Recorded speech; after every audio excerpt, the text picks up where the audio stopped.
Hola chicos, ¿qué tal? Muy buenos días. Nuevamente continuamos con los procesos de mantenimiento. Ahora les vamos a dar unos tips muy importantes para el proceso de manejo. Recuerden que es muy determinante que ustedes revisen su vehículo antes de utilizarlo. Para lo cual, si me ayudas camarógrafo, producción, ayúdeme por favor, producción, gracias. Vamos primero nosotros a observar el nivel de refrigerante que tenemos en el depósito. Sí, siempre es importante que ustedes establezcan cuál es el máximo. De pronto los mínimos obviamente ya son peligrosos, ya son riesgosos, y establecer dónde está el nivel de líquido que nosotros estamos trabajando. Entonces, por lo tanto, miren, nosotros tenemos el nivel de líquido en la parte inferior del depósito. Quiere decir que está más abajo de lo que es normal. Entonces, hay que hacer una revisión, por ejemplo, de las mangueras. Sí, de las mangueras. Hay que hacer una revisión de la tapa. Si presenta humedad, obviamente quiere decir que a través de la tapa es lo que está fugando. No en forma de agua, sino en forma de vapor. Recuerden que la temperatura normal de funcionamiento del motor está alcanzando aproximadamente los 90 grados y a veces un poquito más. Entonces, ¿qué determina eso? Determina que tal vez la fuga puede ser por vapor, no por líquido como tal. Entonces, a veces es un tanto difícil observar eso. Pero ya tendemos una baja, ¿no es cierto? Entonces, eso nos indica que debemos completar. Sí, primero completar, ¿no es cierto? Sí, y segundo, obviamente, que eso sería lo más importante, sería en este caso saber dónde está determinada la fuga o posible fuga. Muchas de las veces puede descender el nivel también por la falta de mantenimiento que se le realiza a los mismos. ¿Sí? Ya entonces, segunda instancia tenemos, por ejemplo, la medición, en este caso, ¿de qué? La medición, por ejemplo, del aceite de la dirección. ¿Sí? Siempre es importante también revisar, por si acaso suene la dirección al girar, etcétera, etcétera. Recuerden que el sistema de dirección hidráulica funciona específicamente cuando estamos girando las ruedas, si es decir, hemos transformado el movimiento lineal en movimiento angular. Y por lo tanto, miren, vamos a revisar si es que se encuentra en buenas condiciones. Miren, vamos nosotros a limpiar. Recuerden que la primera no vale. Sí, aquí tenemos las indicaciones. Gracias, camarógrafo. Sí, y vamos nuevamente a poner el tapón. Colocamos el tapón y vemos, por ejemplo, qué es lo que ha sucedido. Sí, entonces el nivel nos debe dar, miren, inclusive estamos un tanto más abajo, pero si nos indica que hay aceite, si nos ayudas, camarógrafo, haciendo una toma. Ya tenemos aceite sí en la parte de adentro, pero no está lo suficiente. ¿Por qué? Porque obviamente no me indican las marcaciones que yo requiero que se den en la tapa. ¿Hecho? Entonces, mucho cuidado, por favor. Miren, ya nos estamos dando cuenta que le está faltando, por ejemplo, en este sentido, ya líquidos al vehículo como tal. ¿Sí? Siguiente. Entonces, vamos a medir lo que viene a ser el aceite del motor. Recuerden ustedes que es muy importante hacer este proceso de medición en dos ocasiones. No siempre es específicamente la primera, o sea, es decir, cuando salga. Algo similar a lo que yo hice con el depósito de aceite de la dirección hidráulica. Entonces, lo que hacemos es esto, ¿no? Vamos a desmontar la bayoneta, por favor, ¿me ayudas, camarógrafo? Sí, primero identificamos cuál es el medidor. Recuerden que el medidor de aceite del motor se encuentra específicamente en lo que nosotros llamamos la bayoneta. Sí, entonces, ya determinada la bayoneta o identificada la bayoneta, nosotros lo que hacemos es levantar la bayoneta, colocamos en forma horizontal. Sí, cuidado con poner así, ¿no? Cuidado con poner así. ¿De hecho? Entonces, y procedemos al proceso para limpiar. Bien, entonces, después de haber limpiado la primera, ¿no es cierto? Como les mencionaba, la primera no vale, por decirlo así, de esa forma, ¿no? Entonces, volvemos nosotros a desmontar la bayoneta de medición de aceite. Y recuerden que aquí tenemos, por ejemplo, los marcadores. Entonces, si ustedes pueden observar, si me ayudas, camarógrafo, si ustedes pueden observar, el nivel de aceite está un poquito más abajo de lo que es el tope máximo. ¿Sí? Entonces, de hecho, que nosotros que tenemos ahí, tenemos, por ejemplo, sí, un leve consumo de aceite.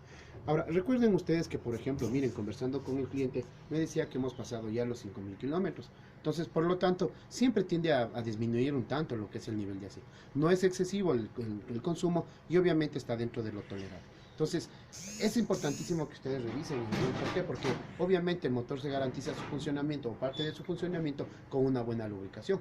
Y por lo tanto, lo que nosotros hemos determinado es obviamente una correcta lubricación del motor a través de un sistema de lubricación completo, adecuado y sin fugas. ¿Sí? Ahora, si el nivel de aceite bajaría o disminuiría peligrosamente, de hecho estamos arriesgando los mecanismos y por lo tanto, sí, por lo tanto, estaríamos en función de que, en este caso, producir problemas en procesos de manejo. ¿Sí? Bien. No menos importante, pero eso sí, determina mucho lo que viene a ser en procesos de manejo, lo que es en este caso la medición del nivel de líquido en el sistema de frenos. Por lo tanto, yo aquí sí les pido de manera muy especial, claro que de hecho ustedes ven que todo es importante, por ejemplo, refrigerante, lo que es aceite de la dirección, lo que es aceite del motor, que son mecanismos, pero recuerden que con esto salvamos nuestras vidas. Y en ese sentido, ¿qué necesitamos o qué estamos obligados? Siempre a revisar el nivel de líquido en el depósito de frenos. Ahora bien, me permito, ¿no? Hay que tener bastante cuidado cuando desmontamos esta tabla. tapa. ¿Por qué? Porque tenemos dos conectores. Lo más razonable sería en este caso desmontar los conectores, ¿no es cierto? Es decir, los terminales, y en este sentido, o sea, poder llegar a acceder al desmontaje de la tapa. Pero nosotros podemos hacer esto. Recuerden que esta es una tapa doble. Entonces va a girar, por ejemplo, la rosca, y nosotros tenemos ya lo que viene a ser en este caso ya la información que requerimos. Claro que también tenemos la idea, por ejemplo, en la parte exterior, ¿no? Así similar a lo que es el refrigerante, tenemos lo que viene a ser, por ejemplo, un líquido, un depósito transparente. Ahora, ¿qué determina esto? Por ejemplo, miren, tengo niveles máximos, siempre es bueno observarlo, ¿cierto? Donde nos diga máximo y donde nos diga mínimo. Ahora, ¿para qué sirve de pronto este punto de conexión que tengo yo aquí, estos cablecitos? En el momento que haya disminuido el nivel de líquido peligrosamente, se va a cerrar un circuito, se va a cerrar un contacto. Sí, es decir, esta tapa sirve como interruptor. ¿Cuál es la idea? La idea es que nos determine, o sea, con anticipación, si es que de pronto cayó o descendió el nivel peligrosamente, sí, se cierren los contactos y a través de un indicador en el tablero de instrumentos se nos permita observar, por ejemplo, el problema. ¿Estamos? Entonces, si nosotros, por ejemplo, puede ser que haya fallado, por ejemplo, el sistema de indicación. Por eso es que nosotros estamos trabajando, o sea, en función de qué. Me permite, por favor. Nosotros estamos trabajando en función de que es la obligación suya, sí, la obligación suya, siempre determinar estos procesos de mantenimiento y revisión previo. Recuerden que estamos haciendo ya un mantenimiento, porque estamos determinando, por ejemplo, ¿qué? Estamos determinando cómo están funcionando los mecanismos, si de pronto hay consumos, no hay consumos, sí, sea de líquidos, sea en este caso fugas a través, por ejemplo, de los mismos mecanismos. Y de hecho, nosotros que estamos de alguna u otra forma asegurándonos que los sistemas están funcionando adecuadamente.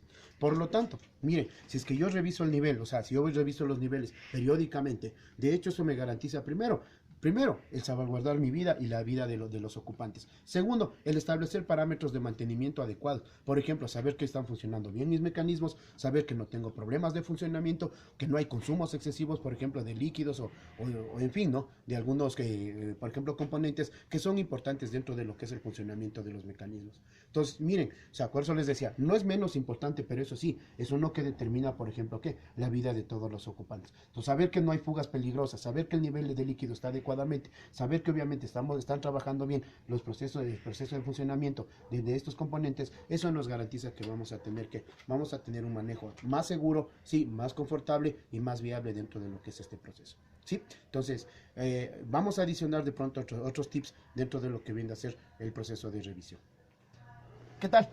Bueno, ya estamos en la parte interior del vehículo. Ustedes me dirán, bueno, ya se va a dar una vueltita. No es así. Vamos a continuar con el proceso de trabajo. De hecho, sumado a todo lo que nosotros hemos revisado, siempre es importante también, si me ayuda camarógrafo, siempre es importante, por ejemplo, miren, revisar el estado, por ejemplo, de los mecanismos ya en proceso de funcionamiento. Por ejemplo, ¿qué decimos? Tanto el pedal del embrague, recuerden que este es el embrague, sí, debe tener una altura adecuada. Sí, ¿no es cierto? Entonces, ¿qué me indica eso? Por ejemplo, si el embrague no está caído, si el embrague, por ejemplo, no tiene, por ejemplo, la resistencia que nosotros necesitamos, obviamente nosotros establecemos un parámetro, por ejemplo, ya de mantenimiento. Recuerden que si es un embrague mecánico, sí, nosotros debemos tener 1 pulgada de juego libre del pedal, si es que fuera embrague mecánico. Sí, si estamos entonces, ¿cómo le medimos? Simplemente presionamos con el pedal, con el pie, perdón, presionamos el pedal y el pedal debe tener que, no debe ofrecer resistencia por lo menos 1 pulgada. Sí, a veces en algunos fabricantes se pasa un poquito más allá de la pulgada, sí, pero el parámetro nosotros lo hemos establecido como pulgada. Aquí depende mucho, ¿no? Por ejemplo, de los clientes. Si el cliente quiere, por ejemplo, el pedal muy bajo, a veces el cliente es muy alto, sí, las piernas las tiene muy largas, entonces a veces requiere, por ejemplo, que el pedal vaya hasta el fondo, por comodidad.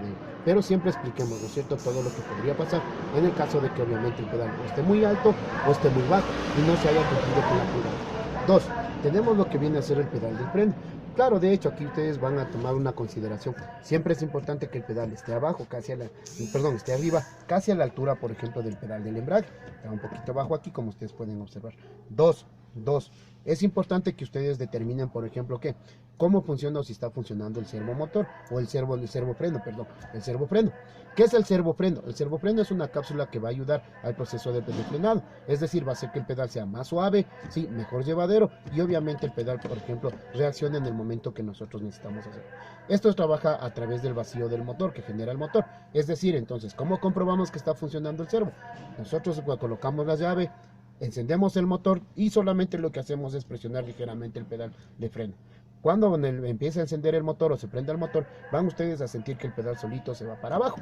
Y eso me está indicando que el servo freno está funcionando adecuadamente. Sí, si estamos claros, pues verán, tengo embrague, si es que es mecánico, la altura, ¿no es cierto? La altura, que es muy importante. Si es que es hidráulico, revisaremos el nivel de líquido.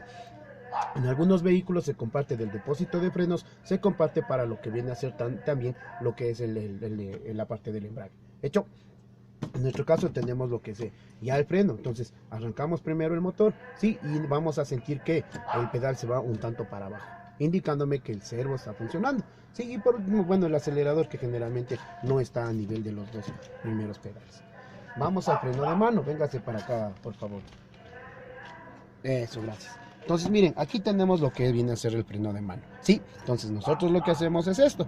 Vamos nosotros a establecer en qué posición se encuentra. Si es que de pronto necesita mantenimiento o necesita, por ejemplo, o está bien regulado. Recuerden que el freno de mano se llama freno de parqueo o freno de estacionamiento. ¿Cuál es la idea? Cuando el vehículo está parado, nosotros activamos para que el vehículo no se desplace, en función de que obviamente se mantenga ubicado o fijo en el lugar que lo hemos dejado. ¿Sí? Entonces vamos a hacer esto. Mira, bajamos nosotros, presionamos el botón por seguridad, sí, y hacemos esto. Soltamos el botón y subimos la palanca. Por favor. Ya, listo. 1, 2 y 3. Ya me debe empezar a ofrecer resistencia. Se supone que en este caso se determina dentro del proceso de mantenimiento que entre 3, sí, y 5 dientes es una regulación adecuada. Pero vamos a ver cuánto me da esto. 4, 5. Y veamos si es que se resbala el vehículo. Miren, como dijimos anteriormente, entre 3 y 5 dientes significa que es la regulación correcta. Entonces, por lo tanto, quiere decir que está dentro de lo tolerable. Pero recuerden que 3 y 5 ya son extremos. Por ejemplo, 5 ya me está dando a entender que hay un proceso de desgaste en el proceso de regulación del sistema de freno de mano. ¿Hecho? Entonces, miren, si nosotros soltamos el pedal, bueno, con mucho cuidado lo vamos a hacer, ¿no? Porque se nos resbala un poquito el carro. Ya, entonces no se resbaló ahí, estamos en un lugar plano. Contamos 1, 2, ya sentimos la resistencia, 3, 4 y 5, y está dentro de lo tolerable. Sí, bien, entonces eso es todo lo que tengo para compartirles a ustedes. Claro que de hecho, recuerden ustedes que el vehículo es un sinnúmero de sistemas también eléctricos que deben revisarse, y sistemas mecánicos, por ejemplo, presión de aire, etcétera, etcétera, ¿no? Fugas de aceite en la caja de cambios, fugas de aceite en la transmisión, pero hemos determinado ya un proceso de mantenimiento bastante determinante, ¿no? Antes del proceso de funcionamiento del vehículo. Sí, entonces les quedo bastante agradecidos. Lo importante es que ustedes hayan aprovechado, sí, de pronto la información que hemos compartido con ustedes. Visítenos en nuestra página de YouTube, sí, tenemos ahí desplegada toda la información que hemos venido compartiendo para ustedes. Muchas gracias, un abrazo para todos, no salgan de casa, sí, que seguimos trabajando por y para ustedes. Un buen día.